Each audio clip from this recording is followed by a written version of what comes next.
Ce reportage vous est présenté par A2DF Informatique au Palais, qui ouvre ses portes les 13 et 14 juin. Une remise de 10% vous sera attribuée pour tout achat lors de ces 2 jours. Dans le vignoble avant l'été, les viticulteurs font volontiers visiter leurs chais et découvrir leurs produits. Découvrir les crus du muscadet, bien sûr, des vignes de Sèvres-et-Maine. Visite dans un vignoble, celui de la famille Chenot, père et fils. Christophe et Maxime avaient bien organisé une visite sympathique pour goûter le produit de leur vigne. Parmi les crus dégustés, le célèbre Bresse Cadet, Bresse comme Bretagne, Cadet comme Muscadet, et non pas comme Mouton Cadet, qui est bien autre chose. On présente les muscadets, les chardonnays, sauvignons, vin de pays. On a aussi le Bresse Guinguen, le vin breton. Alors justement, parlons de ce vin breton. Il y a eu quelques polémiques à ce sujet, non? On vous a un peu reproché d'avoir pris le nom Bretagne, un Braise, un breton, non? Il y a une dizaine d'années, oui, on a sorti le Bresse Guinguen, le vin breton. Et on a eu quelques soucis avec la répression des fraudes qui nous reprochaient d'avoir marqué vin breton sur l'étiquette. Parce qu'on considère que la Loire-Atlantique, c'est pas la Bretagne.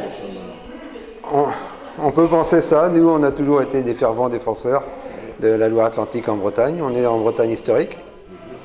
Nos caves ont été construites en Bretagne à l'époque, avant la séparation. Et puis, on ne les a pas déplacées, donc on est toujours en Bretagne. Et des journées comme aujourd'hui, ça vous amène du public? Oui, ça amène toujours un petit peu de monde, des nouvelles personnes qui nous découvrent et aussi des clients habituels qui viennent aussi pour découvrir nos nouveautés. Est-ce que ça se vend bien le muscadet à l'étranger par exemple?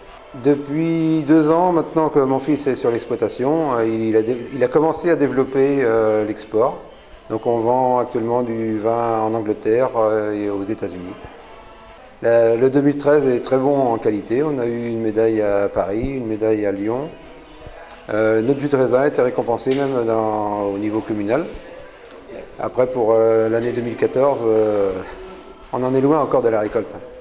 Les amateurs ont pu faire connaissance avec cette exploitation créée en 1768, tout de même, et qui produit 400 000 litres par an de vin léger et naturel aux arômes subtils, sans parler des cuvées spéciales. Alors, Maxime Chenot, que pensez de l'exportation de ce vin muscadet? Est-ce qu'il y a quelques succès à l'étranger pour ce vin-là? Oui, il y a beaucoup de choses à faire au niveau du muscadet. Le muscadet est un vin français. Les vins français sont de plus en plus connus hors France. Donc on développe ce marché-là, notamment aux États-Unis, en Angleterre, en Chine. Tous les pays sont attirés par le muscadet. Est-ce que vous ne croyez pas qu'ils vont copier tous ces pays-là plutôt que d'importer et qu'ils vont copier et produire de leur côté? Est-ce qu'il n'y a pas un risque à ce niveau-là? La Chine commence à produire. Il y a un risque, mais après la qualité ne sera jamais la même que celle des vins français. Donc on est un peu assuré de ce côté-là. Donc on développe toujours nos ventes dans les autres pays. Est-ce que vous êtes optimiste pour l'avenir du vignoble nantais? Oui, il y a beaucoup d'espoir à développer nos ventes. Même si les Français consomment moins, ils consomment meilleur. Le muscadet se fait de plus en plus bon. Donc on a toujours de l'optimisme. Oui. Si vous passez par Mousillon, demandez le vignoble Beau Soleil, même si, comme c'était le cas le jour de la visite, c'était surtout la pluie qui était au rendez-vous.